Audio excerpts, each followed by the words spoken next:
നമസ്കാരം സുഹൃത്തുക്കളെ.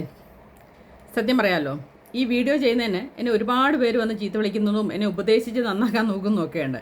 പക്ഷേ 49 വയസ്സായ എന്നെ സംബന്ധിച്ചിടത്തോളം അത്യാവശ്യം ചിന്തിക്കാനൊക്കെ കഴിവും ശേഷിയുമുള്ള വിദ്യാഭ്യാസമൊക്കെയുള്ള ആളാണ് ഞാനെന്നാണ് എൻ്റെ ഒരു ധാരണ. ഇനി നിങ്ങൾക്ക് ആ ധാരണ തെറ്റാണെന്ന് തോന്നുന്നില്ല, അല്ല എൻ്റെ കുറ്റമല്ല.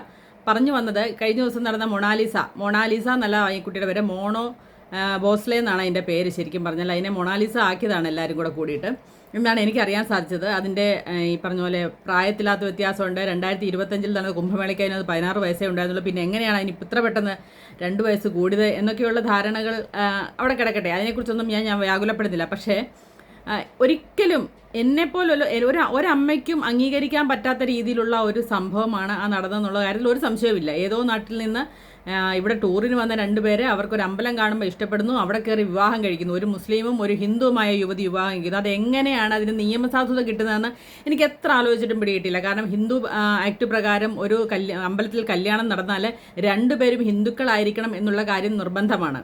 കാരണം വർഷങ്ങൾക്ക് മുമ്പ് ചേട്ടൻ്റെ ഒരു കൂട്ടുകാരനും ഒരു പെൺകുട്ടിയും, അവർ 2 പേരും ഒരേ ജാതിയിൽ ഒരേ കാസ്റ്റിൽപ്പെട്ട ആൾക്കാരായിരുന്നു. വീട്ടുകാരുടെ എതിർപ്പിനെ സംബന്ധിച്ച് 2 പേരും ഇതുപോലെ ഞങ്ങളുടെ അമ്പലത്തിൽ വന്ന് വിവാഹം കഴിച്ചതാണ്. 2 പേരും ഒരേ കാസ്റ്റും ഒരേ ജാതിയും ആയതുകൊണ്ട് മറ്റ് നിയമസാധുതകളൊന്നും ബാധകമല്ലാത്തതുകൊണ്ട് തന്നെ അവർക്ക് 7 ദിവസം കഴിഞ്ഞപ്പോൾ അവർക്ക് പഞ്ചായത്തിൽ നിന്നുള്ള മാരേജ് സർട്ടിഫിക്കറ്റ് കിട്ടി.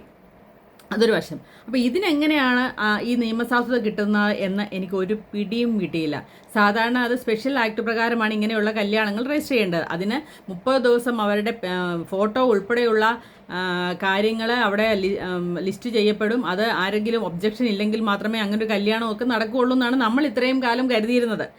എന്നെ സംബന്ധിച്ച് ഞാൻ ഇത്രയും നാളും അങ്ങനെയൊക്കെയാണ് വിചാരിച്ചിരുന്നത്. ഇപ്പം എൻ്റെ അറിവ് ശരിയാണെന്ന് അറിയാം. ഞാൻ ഗൂഗിളിലും ഈ പറഞ്ഞ പോലെ ഒരുപാട് അടുത്ത് സെർച്ച് ചെയ്തപ്പോഴെല്ലാം സ്പെഷ്യൽ ആക്റ്റും ഈ പറഞ്ഞ പോലെ ഹിന്ദു ആക്ട് പ്രകാരവും ഇങ്ങനെയൊക്കെയുള്ള അതൊന്നും ഇതുവരെ മാറ്റി എഴുതപ്പെട്ടതായിട്ടൊന്നും എൻ്റെ അറിവിലില്ല. ഇനി നിങ്ങൾ സഹാക്കളോ അല്ലെങ്കിൽ മറ്റാരെങ്കിലുമോ ഇത് മാറ്റി എഴുതി അല്ലെങ്കിൽ അങ്ങനെ ഒരു ചേഞ്ചസ് വന്നിട്ടുണ്ടെങ്കിൽ നിങ്ങളത് ഒന്ന് പറഞ്ഞാൽ നന്നായിരുന്നു എന്നാണ് എൻ്റെ ഒരു അഭിപ്രായം. കാരണം ഞാനിതെല്ലാം സെർച്ച് ചെയ്തിട്ട് എനിക്കങ്ങനെ കാണാൻ സാധിക്കില്ല. കാരണം സ്പെഷ്യൽ മാരേജ് ആക്ട് പ്രകാരമാണെങ്കിൽ ഇറ്റ്സ് ഓക്കെ, പക്ഷേങ്കിൽ ഹിന്ദു മാരേജ് ആക്ട് പ്രകാരമാണെങ്കിൽ അതിന് ലീഗൽ അല്ല എന്നാണ് പറയുന്നത്. സ്പെഷ്യൽ ആണെങ്കിൽ രജിസ്റ്റർ ചെയ്താൽ നമുക്ക് അതിന് നിയമസാധുത കിട്ടും. പക്ഷേ ഇത് നിയമസാധുത എങ്ങനെ കിട്ടിയെന്നുള്ള കാര്യം ഒന്നും ഒരു പിടിയുമില്ല. അപ്പോൾ എനിക്ക് മനസ്സിലാവാത്തത്, നിങ്ങൾ നമ്മുടെ വീട്ടിലെ ഈ എന്നെ ചീത്ത വിളിക്കുന്ന ആൾക്കാരുടെ കാര്യമാണ് ഞാൻ ചോദിക്കുന്നത്. എന്നെ വന്ന് വളരെയധികം ഉപദേശിക്കുന്ന ആൾക്കാരുണ്ട്. അവരോടാണ് എൻ്റെ ചോദ്യം. നിങ്ങളുടെ വീട്ടിലെ 18 വയസ്സുള്ള കുട്ടി 6 മാസം മുമ്പ് കണ്ട സോഷ്യൽ മീഡിയ വഴി പരിചയപ്പെട്ട ഒരുത്തനെയും കൊണ്ട് വീട്ടിൽ കയറി വന്നാൽ നിങ്ങൾക്ക് അംഗീകരിക്കാൻ പറ്റുന്ന കാര്യമാണോ? അംഗീകരിക്കാൻ പറ്റുന്നവരോട് എനിക്കൊന്നും പറയാനില്ല. പക്ഷേ ഞാനാണെങ്കിലും അംഗീകരിക്കില്ല. ഒരു അമ്മയെന്ന നിലയിൽ എൻ്റെ മകനാണെങ്കിലും, ഇനി എനിക്ക് ആ സ്ഥാനത്തൊരു മകൾ ഉണ്ടായിരുന്നെങ്കിലും